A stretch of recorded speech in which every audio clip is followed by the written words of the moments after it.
So good evening, everyone, and thank you for joining us here tonight.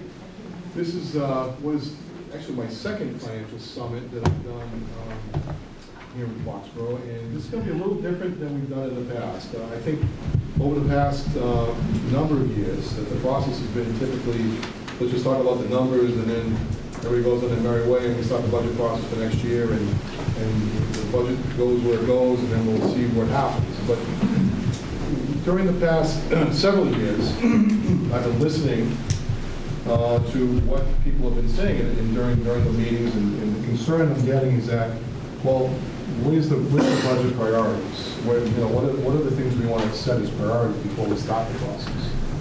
So we're going to talk about that tonight. But we're talking about the process. Excuse me. But we're talking about the process to set priorities. When we'll be back here, and we'll actually come back here in 30 days or so, we're actually going to set those priorities, then we'll start the process. Okay? So it's really important. So what I'd like to do now is just do a quick check-in for everybody here. And I'd like to introduce my panel members, and I'll start with Mark. Just introduce yourself. Hi, I'm Mark Craig. I'm the Director of Human Services for the Town of Foxborough. Chris Gallagher, I'm the Town Engineer. I am Ali Rodriguez, Director of Veteran Services. Mike Grace, Chief of Police, Foxborough resident. I'm George Samia, the Town Director of Finance. I was going to say Town Administrator, but that's all right.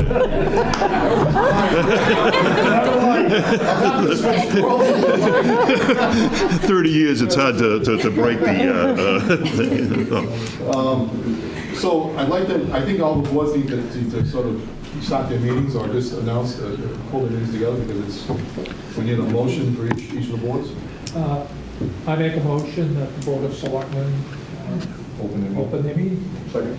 All those in favor? Advisory committee? No, it's called to order the meeting of the advisory committee. All in favor? Aye. Great. School committee? If I could get a motion to open the 10-17-19 school committee meeting? Sure, I'd like to make a motion that we open the 10-17-19 school committee meeting. Second. Would you All those in favor? set up? And at this time, I'd like to have Ally hand out little slips of paper and have a different color on each one of them. Okay? And just hold on to it for now.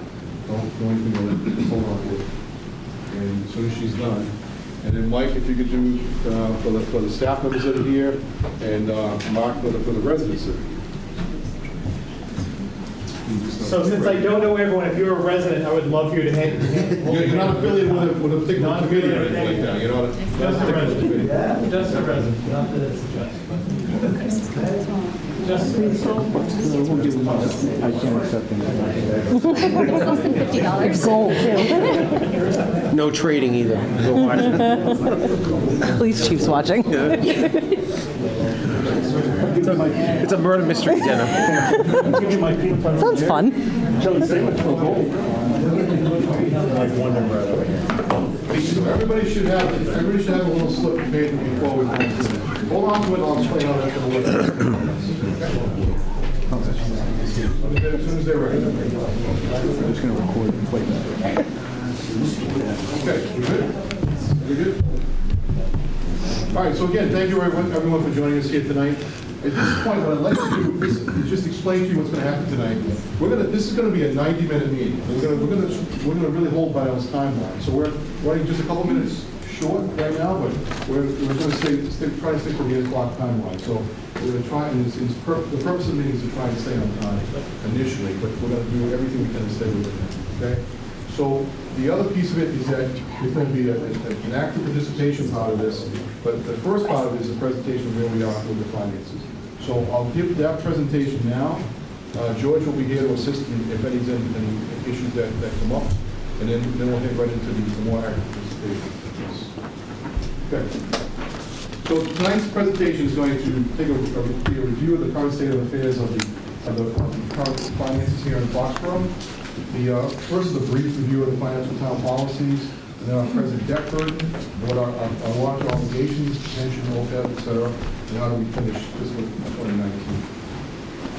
First of all, the first policy is a reserve policy. The town staff the town shall maintain the following general, specific, and strategic reserves: unassigned reserve fund balance, and that's basically We're trying to maintain a 7.5% balance of total general fund revenues to maintain as an unreserved fund balance. And right now, our current position on that is $6,333,041, or 8.14%. So we're well within that guideline of 7.5%. Just a word about the policies. These policies were all approved by the three major boards that are here tonight: the Board of Selectmen, the school committee, the advisory committee, and the Board of Water and Sewer Commissioners as well, because they're a major player in terms of finances in the town as well. The next is the Stabilization Fund. Our goal is to maintain a minimum of 5% of the general fund operating budget as a set aside for the so-called rainy day fund. And currently, we're over that amount, that market by 5.4%. We're currently 5.46% of the general fund revenues that were appropriated at the May 13, 2019 budget.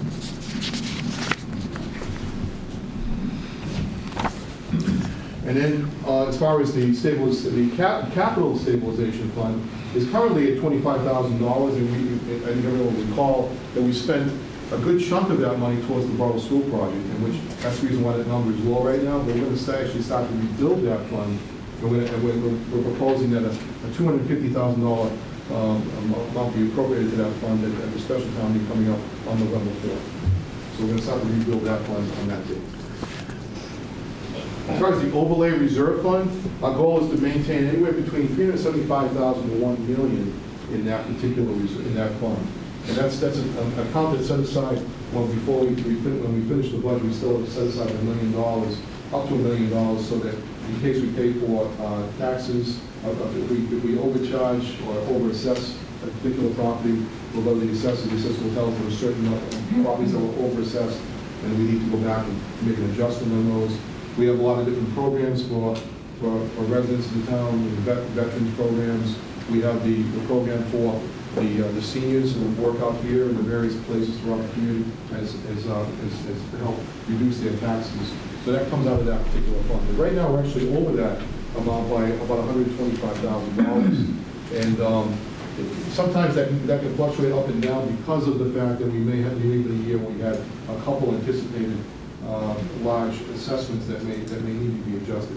So, but the good news about that is that at a certain time each year, we go back to the Board of Assessors and we say to them, okay, how are we doing? What do you anticipate we're doing here? And then we can use that money to fall into free cash.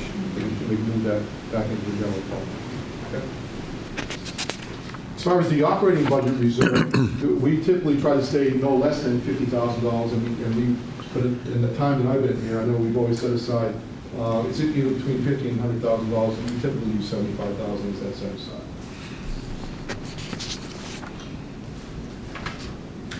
As far as the free cash policy, free cash is a subcomponent of the general fund, unassigned to fund balance, and is comprised of revenue in excess of the budget estimates, unspent budget, and amounts unused for fall into free cash in the previous fiscal year, unless unpaid property tax and any account deficits. So currently, for fiscal 19, I should say, the amount that was certified was $6,365,000. We're now in the process of trying to get the amount certified for finishing the FY19 year, which will be for use in fiscal 20. In that process, we just submitted that to the Department of Revenue this past 2 weeks ago. Yes. About 2 weeks ago. So we're waiting for that to be certified. We'll ultimately use some of that at town meeting. As far as the unfunded liabilities policy, we have, for instance, pension, which is an assessment that's given to us by Norfolk County Retirement System. Dave Foxborough being a member of that, is currently, our assessment is about $4.8 million, and that's the amount that, and of that amount is the ongoing cost of running the system, but plus there's a long-term obligation on that that's being taken out as well. Good news about that is that I confirmed this again with the Norfolk County Treasurer this afternoon, that they have committed to paying off that obligation in 2031. That's only 11 years from now, so that's actually good news for us in the sense that once that's paid off, that should free up about $3 million of funding that we can use locally in our own budget. So So that's really good news in that respect. The next one is the other post-employment benefits, otherwise known as OPEB. And Foxborough, unlike a lot of communities around the Commonwealth, including the state, has not done a very good job of paying this obligation down. Foxborough's done a very good job. In fact, we originally, it's not listed here, but originally when we talked about this, it was about $60 million, $61 million, I think, when we initially started it. We've changed a couple of policies in terms of how we handle our health insurance, and also we've actually put a number of set aside money from the meals tax to actually pay down the OPEB liability. We've actually put aside close to $10 million now, which is taking out the OPEB liability from $61 million down to $27 million. So we've made significant progress in there. In fact, it's probably the reason why I believe this town was actually given a AAA rating just a couple of years ago, because of the fact that we met that, we were meeting that obligation, which is different from other communities. As far as the capital improvement and debt management policy, we have what is known as a CIP program, which addresses things such as major building projects, but really generally it's a cost that has a particular item that has a useful life of 5 years or longer. It costs $25,000 or more in total, regardless of the funding source. Examples include construction of new buildings, more major renovation or addition to existing buildings, land acquisitions and major land improvements, water system construction and rehab, which by the way is done primarily through the Water and Sewer Commission, along with the sewer and storm drain system construction or rehab and major vehicle equipment acquisition and refurbishment. So we do that as part of the budget process every year, and most of the people will recall, we do a meeting right here in the Selectmen's Chambers sometime around March, where we have the capital committee meets with representatives from the major policy boards, and we have that conversation, and we talk about what are the key things we can fund within the major capital plans of the capital plans of this year. What falls into the big projects, of course, require a little bit more discussion. Like a school renovation or a new school project, this building, of course, requires a significant more, a bigger discussion, and ultimately anything that's going to be talked about in the future as a major project will get greater discussion as well. Debt management policy, our goal is to our projects that are supported by the General Revenue Fund. Debt financing will typically be reserved for capital project expenses which are either cost or at least $1 million. So we don't typically borrow for anything under $1 million. We try not to, because the cost of borrowing and the cost of the long-term cost obligation for the town it doesn't make sense if we have the cash to do it. So we try not to do that if possible. As far as projects supported by enterprise funds, debt financing will typically be reserved for projects that cost greater than $500,000. A little bit more flexibility in those types of situations. And then also for bond maturities, the town typically doesn't go longer than 10 years unless it's like a major building project or major sewer project, a road project. But that ones that we know are going to last more than 10 years and then have a life expectancy of like 10 to 20, 25 years. As far as the debt management policies for bond maturities to be maintained, so that at least 50% of all outstanding general fund net direct debt principal shall mature within 10 years with a value of 60%. We also have a total outstanding general obligation general fund debt service that will not exceed 9% of the general fund. So we have limits as to how much we can actually borrow. We can't just borrow haphazardly. We have to follow our guidelines. This is something that the bond agency pays very close attention to, so you don't exceed your ability to pay back your obligations. So we have a very strict policy about that. And currently, Foxborough is presently compliant with all of these requirements. So we check this on an annual basis. Living by these financial policies is really our Bible in terms of how we run the operation. And what's key about that is the fact that if I were to go tomorrow, we just had a major change in the administration with a change in the finance director. When George came here and saw that we have the policies in place, it was easy for him to say, okay, this is my roadmap, this is how I have to do things. Believe it or not, there's a number of communities that don't have this. But the ones that are rated the highest with S&P or with Moody's are the ones that do.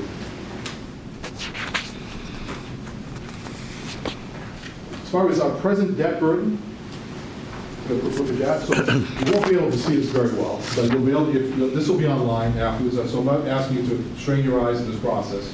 But you can see that we have, what's important about this is that it gives you an indication that we have debt that goes out as far as 2036 right now.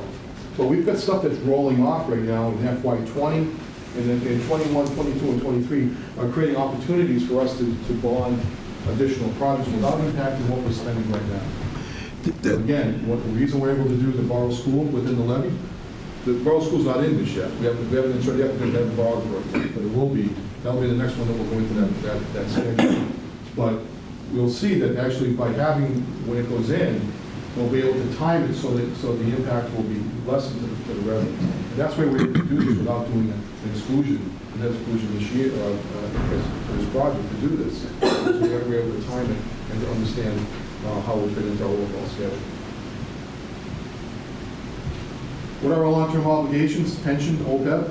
First is the pension. Our employee contribution is $26 million, and the employee normal cost with interest is $10 million. The amortization payments with interest is $66 million. So what this means effectively is that the employer cost to us is about 25% of our cost to do our OPEB, our pension obligation, and that's for all our employees. But this is actually on the lower side of the scale in terms of where we are within Norfolk County. We're on the lower end of that scale, which I think is important for keep in perspective. Again, the Norfolk County pension is expected to be fully funded by fiscal year 2013. As far as the OPEB obligation, we talked about that earlier. Our net OPEB liability right now is $27 million. We already paid down almost 10, and which is a funding ratio of 26.8%. Believe it or not, the obligations in places like the city of Boston are in the billions of dollars. Where we are right now is actually a very manageable amount, based upon the fact that this community voted a number of years ago to redirect that meals money into that obligation. And that was a very smart move by everybody who did participate in that decision, because that's something that a lot of communities haven't paid attention. It's going to sneak up at some point. You're going to have to deal with it. So how do we finish fiscal 2019? This is a pretty simple slide. We're closing with an estimated free cash balance of $5 to $6 million, similar to what we were last year. We may be a little bit lower than that this year, but nothing that we're really that concerned about. Nothing to report that was out of the ordinary. And our balance sheet was submitted to the DOR for final certification on October 11th. So that's where we stand right now. We're just waiting for the DOR to come back with their questions. But Maria, who's here, is Maria in the room? She was it? Yeah, there she is, back there. Maria is our new director of accounting, and she did a terrific job coming in. And we've been here, what, 2 months, 3 months? But just to try and finish the books and close the books out, and the books are now closed on fiscal 19. To her credit, I thank you guys for the work you've done. It's just a relatively short period of time. So there's a big show to take care of that.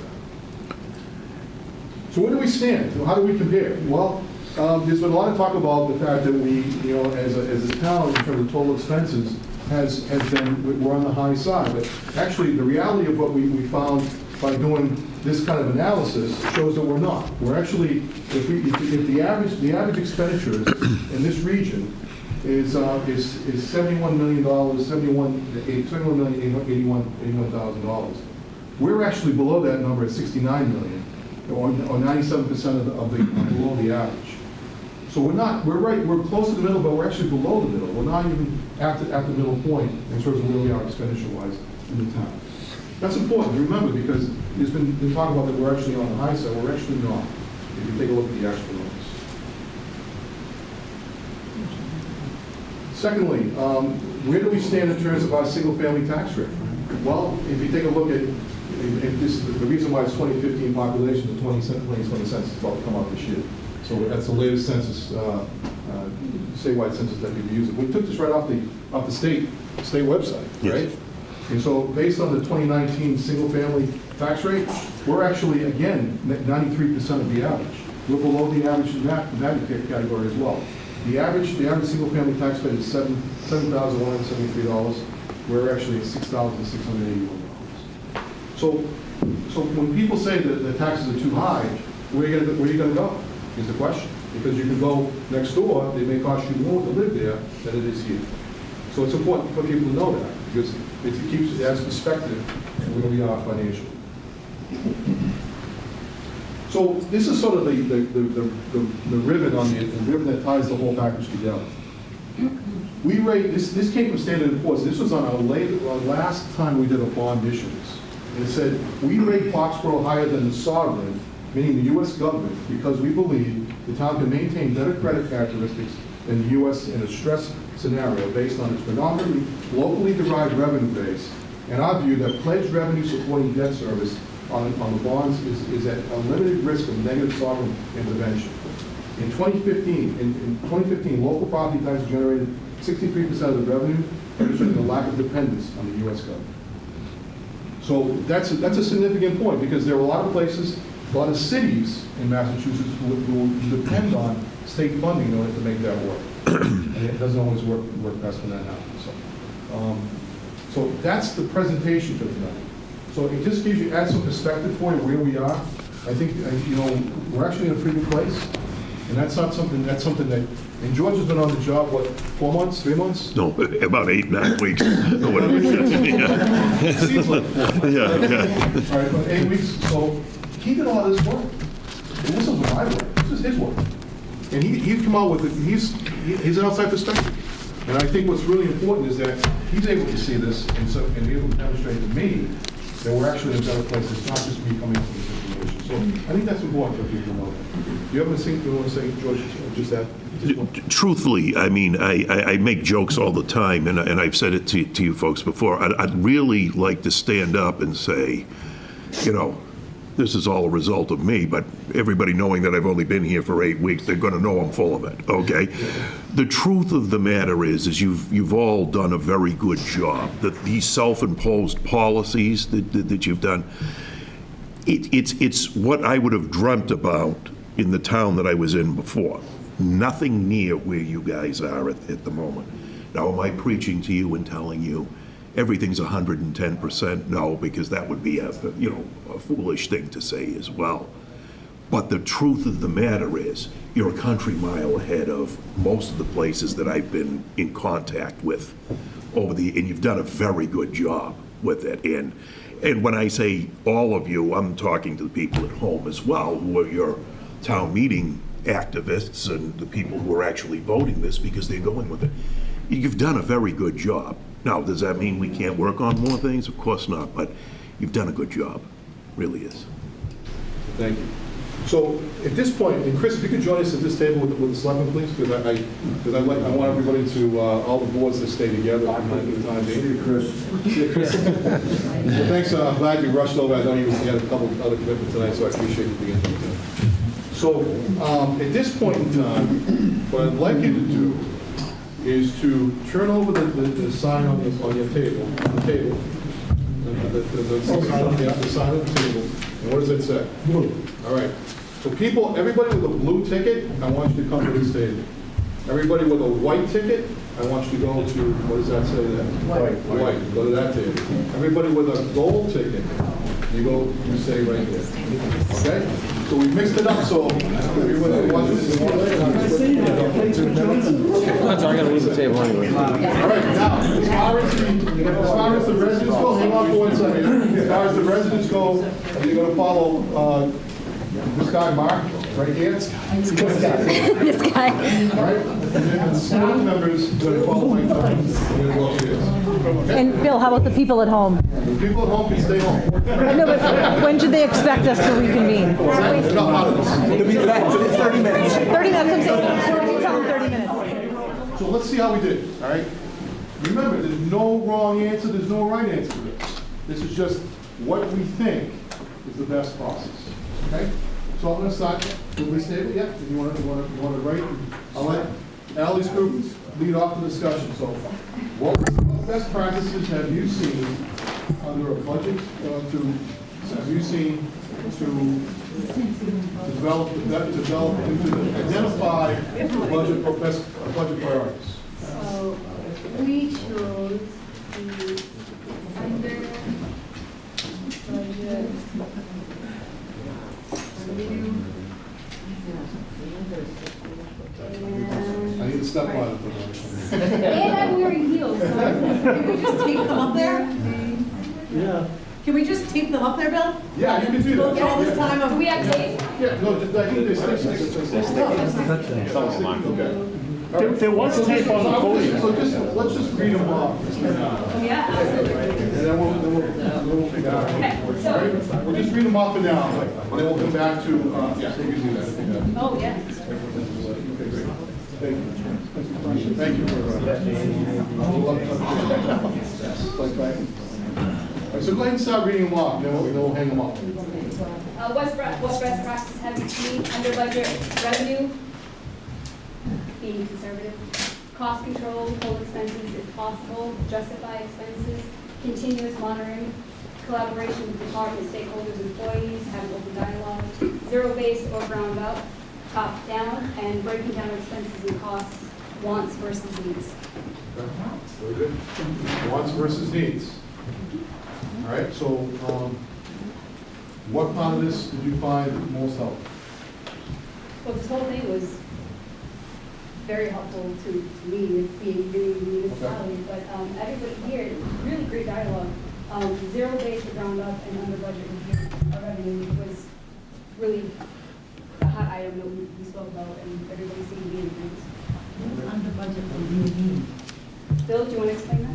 Revenue, under budget revenue, so conservative. Yeah, being conservative. Oh.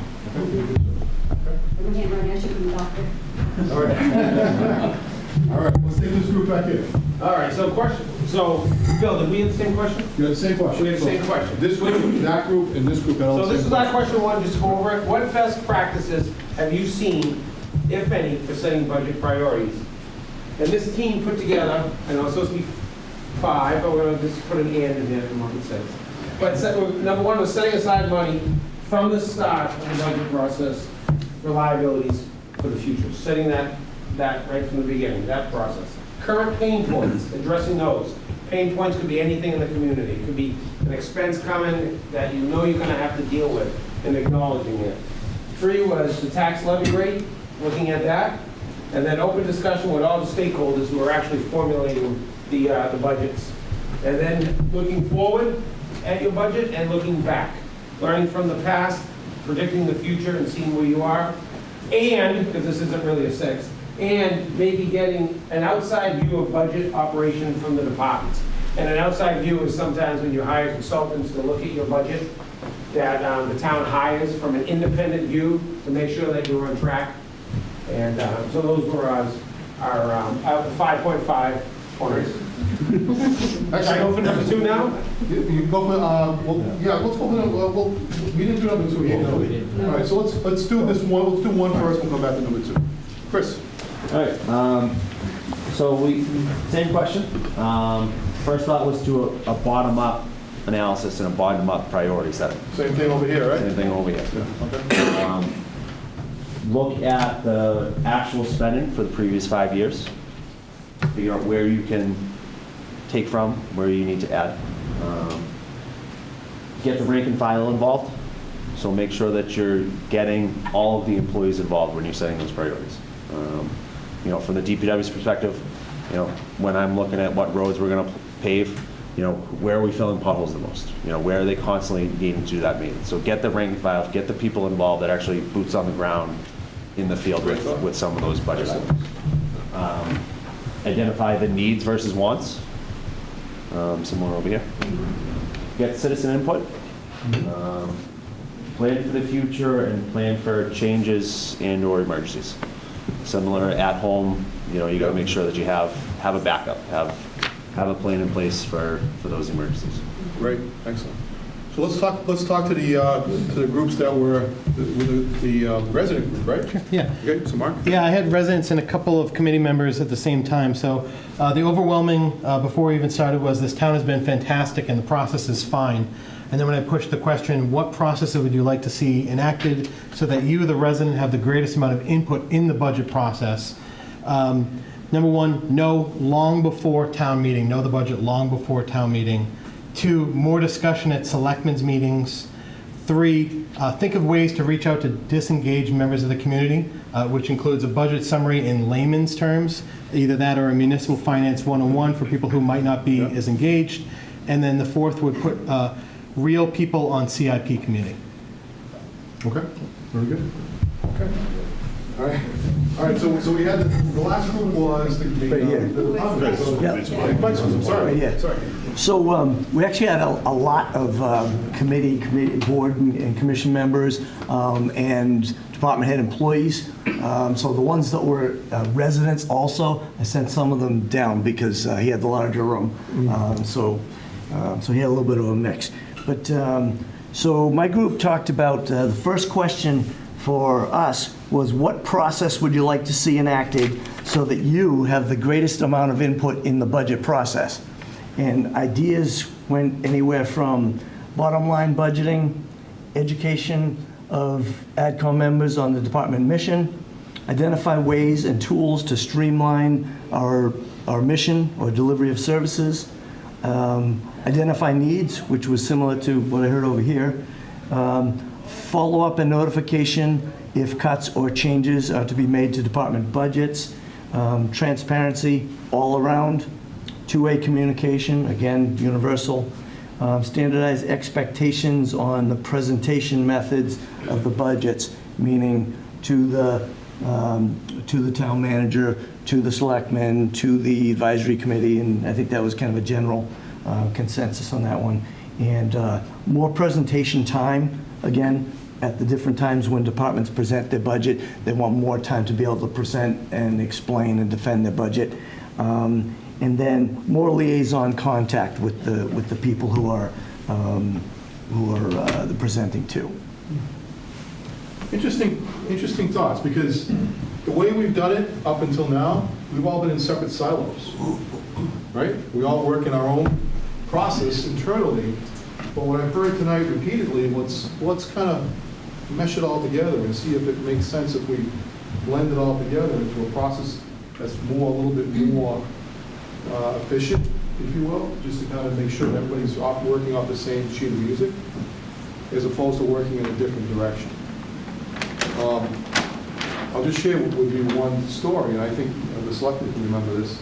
But when we went through the whole SEMRIC process, when we built regional dispatch, we had to work with 4 different communities to make that happen. And someone came up with a really cool idea. It said, well, instead of doing 4 separate presentations, let's do one. And bring all 4 communities into the same room. And you know what? By doing that, all 4 communities voted unanimously. So maybe that's something we should be looking at. I don't know, but what it means is that we're at a point now where it doesn't always work. It's not working great the other way. It's been okay, but it hasn't worked great. We're trying to find a better way to do it. And I think, so what I've heard tonight is that maybe we cross over those lines a little bit and understand each other's perspectives while we're all sitting in the same room. So if I can just interject, one of the things that I think was probably really valuable, and I wasn't in the room when the SEMRAC presentation was done, but in addition to the people hearing the presentation at the same time, they all heard the questions and answers to those questions at the same time. Right. So it didn't come up with different interpretations. That's really important. That's really important.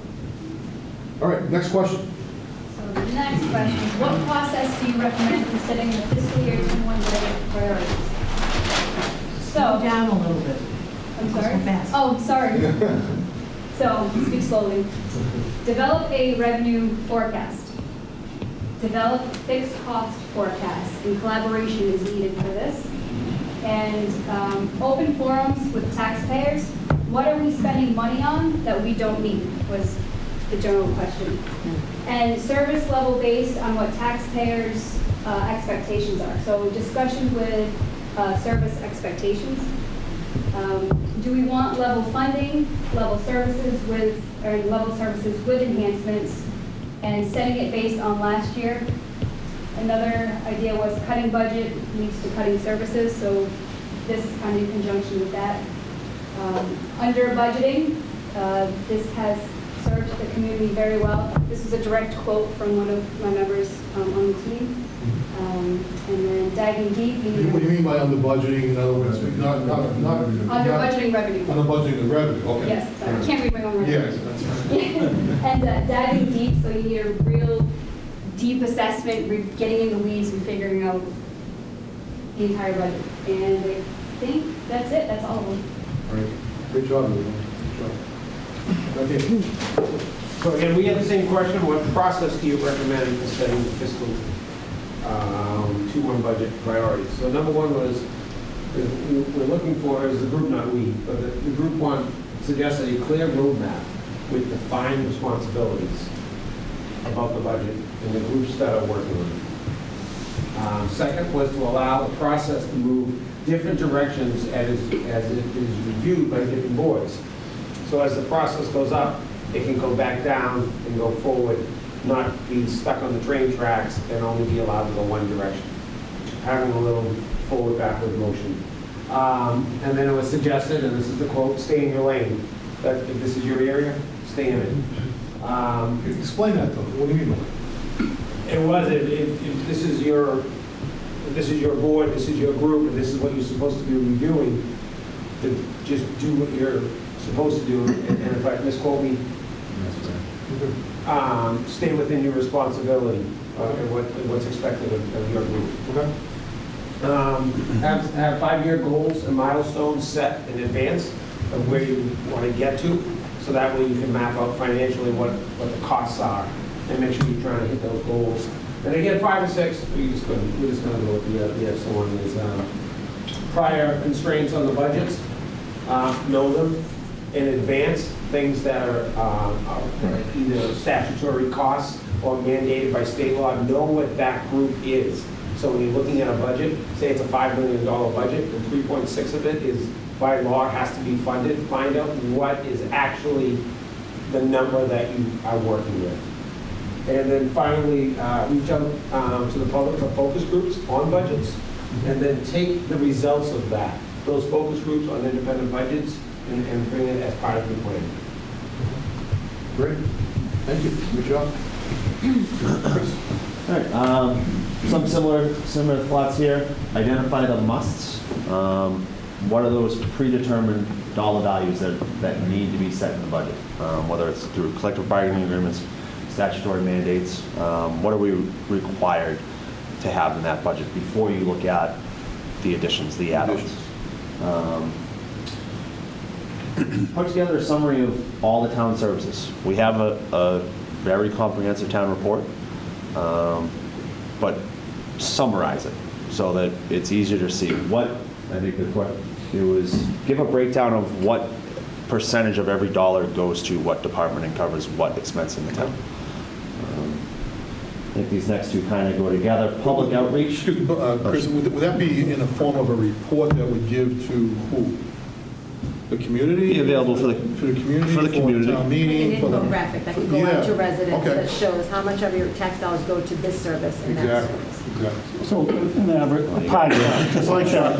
Yeah, So that one. George, yeah, George, something We else. actually have that. It's a little too small for us to look at right now, but yeah, we've actually thought about that. But So- to show the public. Yeah, we'll Pull show- that out as a separate component that you can just blast to the Well, residents. even having a report that says that has each department, and this department represents X percentage of the entire budget. You know? And here's what you get. And here's what you get for it.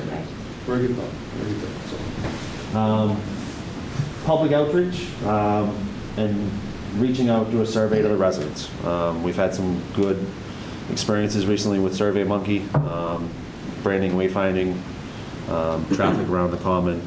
We've got some good input from residents there.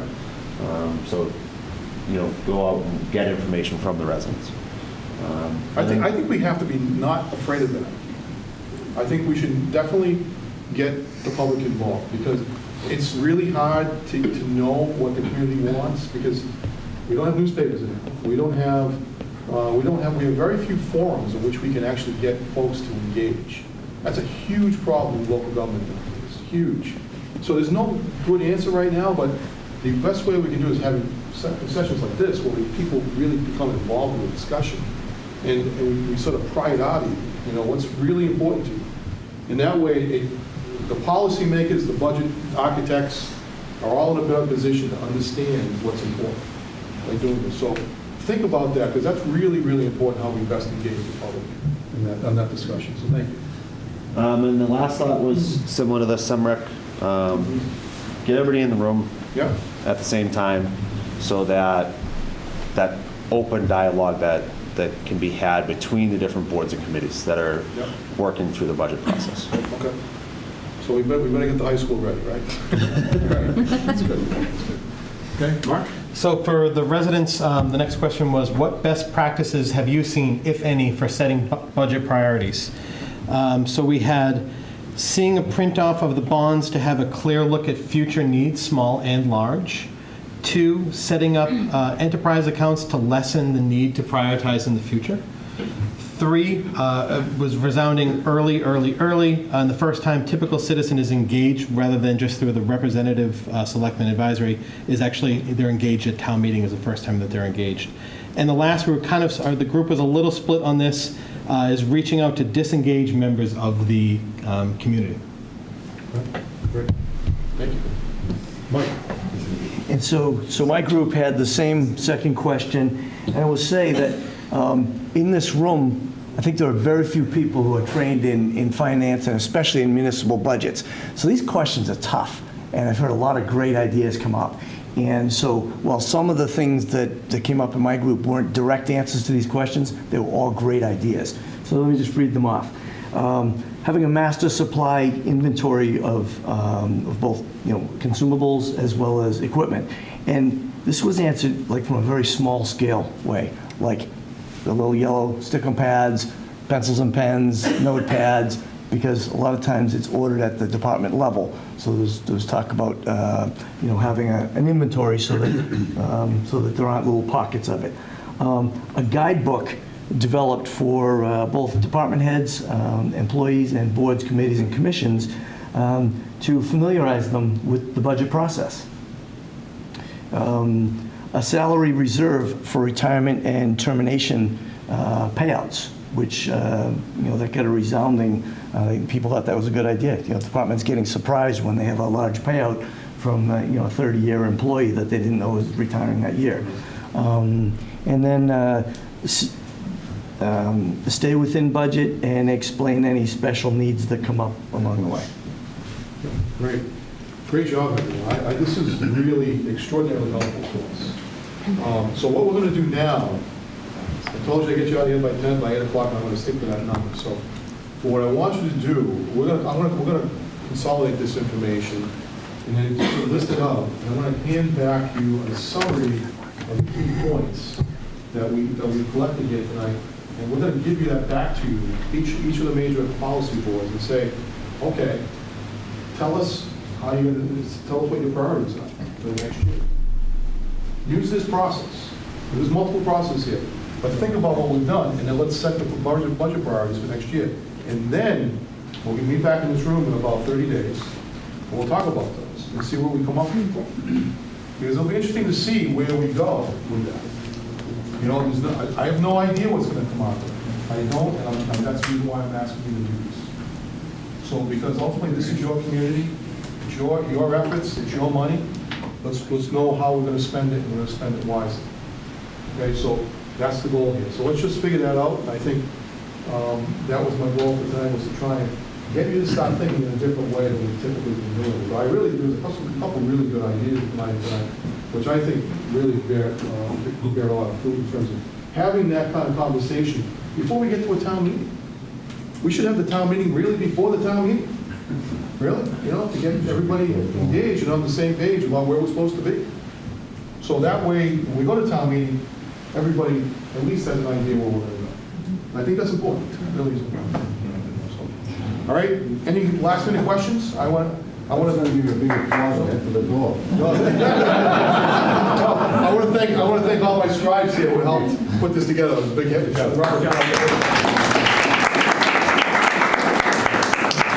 And thank you to all of you for being here tonight. I really appreciate your time. We just have a small exit interview that we want to ask you, just 2 small questions. And if you found this helpful, And I'm going to get attendance, that this is not going to be a secret ballot. So this is one of the easiest surveys you've had on the way out. The 2 questions are, did you find this process useful, and would you come again? Yes or no? So just on your way out, if you would just a tick or a check mark on, either one. Good job. Thank you very much. Appreciate it. Thank you all.